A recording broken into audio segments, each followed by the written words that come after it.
फिरौन के कारिंदे अपनी सल्तनत में रहने वाले या सफर करने वाले लोगों में से खूबसूरत लड़कियों को उठाकर ले जाया करते। जिन लोगों ने पहाड़ी इलाकों में छुट्टियां गुजारने के लिए सफर किया है जानते हैं कि पहाड़ों पर चढ़ना और उतरना किस कदर मुश्किल काम है।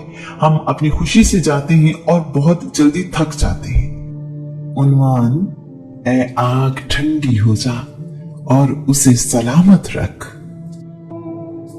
अल्लाह करीम ने अपने नबी इब्राहिम अलैहिस्सलाम को हिदायत के साथ पैदा किया। इब्राहिम लोगों को अल्लाह करीम का पैगाम पहुंचाते रहे। लोग बुत परस्ती में इतने सख्त हो चुके थे कि कोई भी इब्राहिम की बात मानने को तैयार न हुआ। उनके लिए बुतों के अलावा खुदा की कोई और सूरत मुमकिन ही नहीं थी। खुदा का तस्वुर उनके लिए बुतों के अलावा कुछ नहीं था। इब्राहिम ने उनसे कहा, ये बुत क्या हैं जिनकी तुम लोग इबादत करते हो? उनकी कौम कहने लगी, हमने अपने बाप दादा को इनकी इबादत करते देखा है।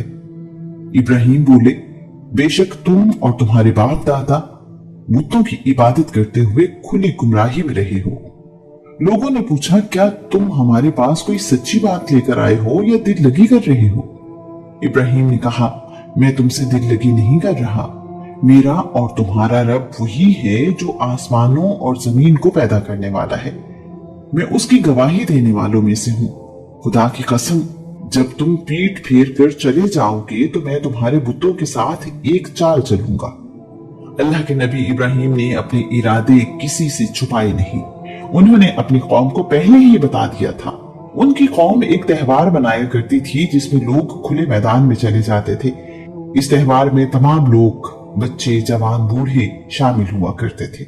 वो सारा दिन खेलते कूदते रहते और अपनी मर्जी के कामों में मसरूफ रहते। ये वो वक्त था जब उनके बुत खाने में कोई मौजूद नहीं होता था।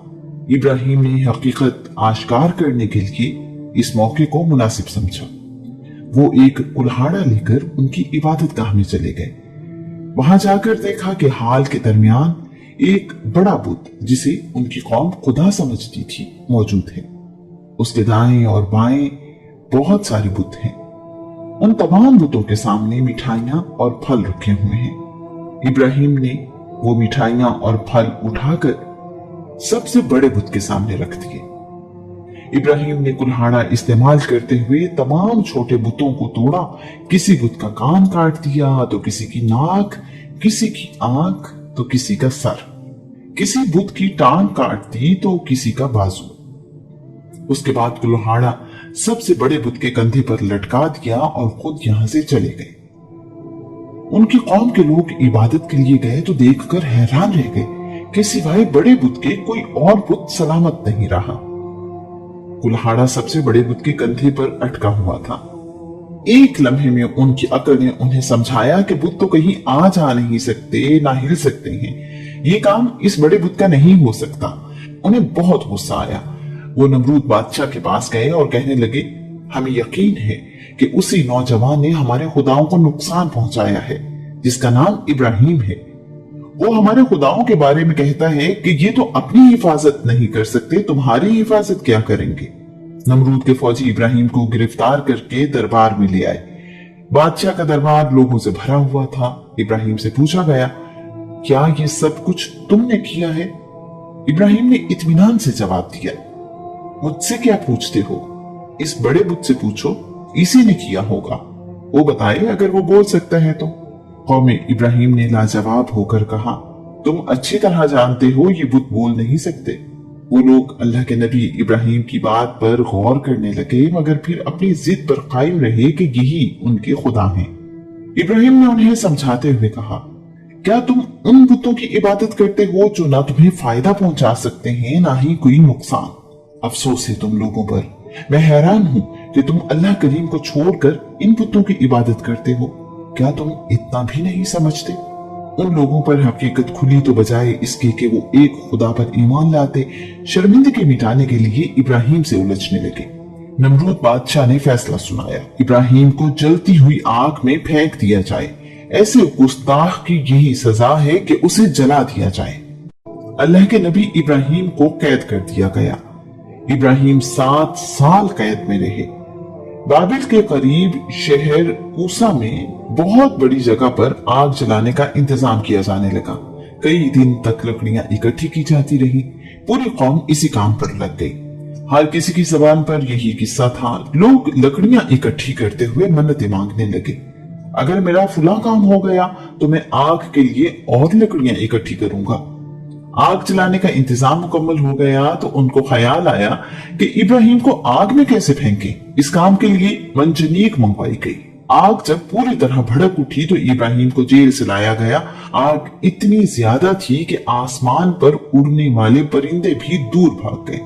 अगर कोई परिंदा करीब आता तो झुलस जाता। जरा अंदाजा करें कि वो मंजर कैसा होगा।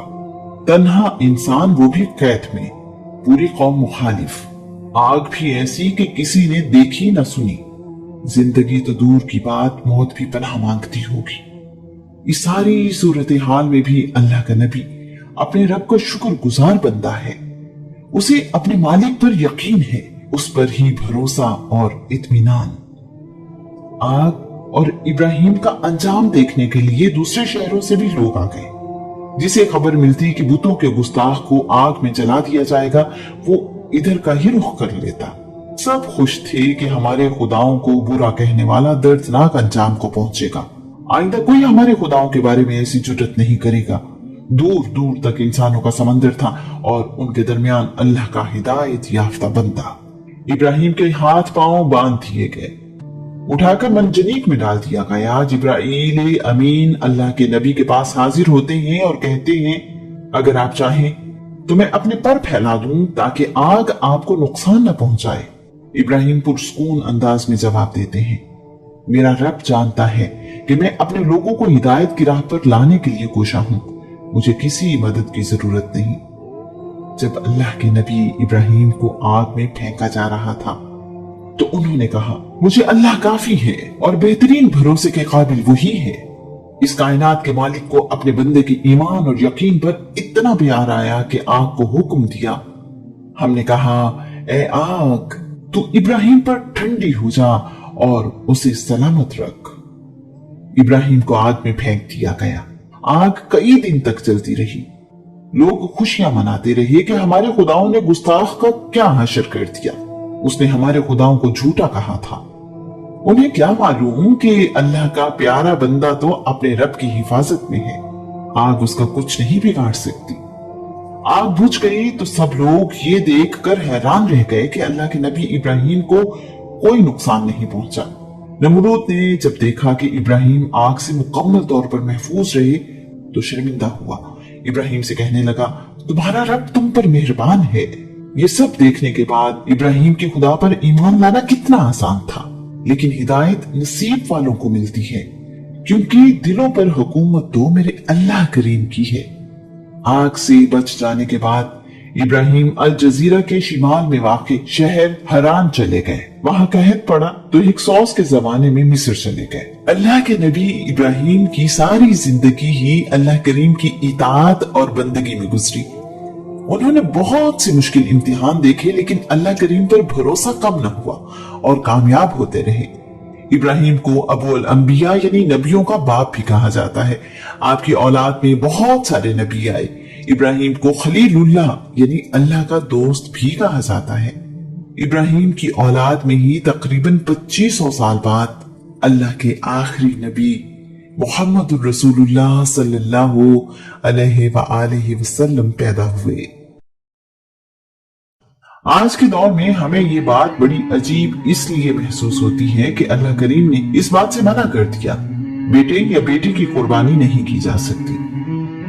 पहाड़ों पर चढ़ती रही और नशेबी जगह पर दौड़ती रही, वैसे ही पहाड़ों पर चढ़ो और दौड़ो।